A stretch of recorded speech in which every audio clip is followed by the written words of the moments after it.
Good evening, London. Allow me first to apologize for this. The emergency channel!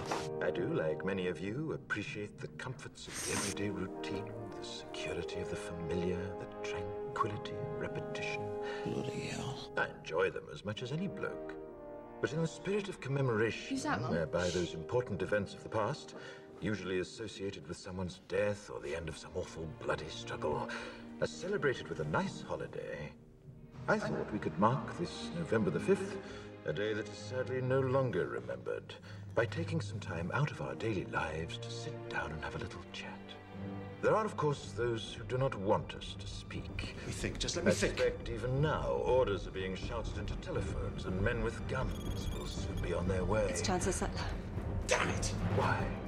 Because while the truncheon may be used in lieu of conversation, words will always retain their power. Words offer the means to meaning, and for those who will listen, the enunciation of truth. And the truth is, there is something terribly wrong with this country, isn't there? You designed it, sir. You wanted it foolproof. You told me every television in London. Cruelty and injustice, intolerance and oppression. And where once you had the freedom to object, to think and speak as you saw fit, you now have censors and systems of surveillance coercing your conformity and soliciting your submission. We need cameras. How did this happen? Who's to blame? Well, certainly there are those who are more responsible than others, and they will be held accountable. But again, truth be told, if you're looking for the guilty, you need only look into a mirror. I know why you did it. I know you were afraid. Who wouldn't be? War, terror, disease. There were a myriad of problems which conspired to corrupt your reason and rob you of your common sense.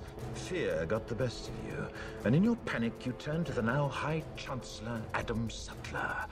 He promised you order, he promised you peace, and all he demanded in return was your silent, obedient consent. Inspector, you're almost through. Last night, I sought to end that silence.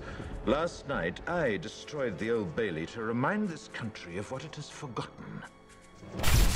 More than 400 years ago, a great citizen wished to embed the 5th of November forever in our memory. His hope was to remind the world that fairness, justice, and freedom are more than words. They are perspectives. So if you've seen nothing, if the crimes of this government remain unknown to you, then I would suggest that you allow the 5th of November to pass unmarked. But if you see what I see, if you feel as I feel, and if you would seek as I seek, then I ask you to stand beside me 1 year from tonight, outside the gates of Parliament. And together we shall give them a 5th of November that shall never, ever be forgotten.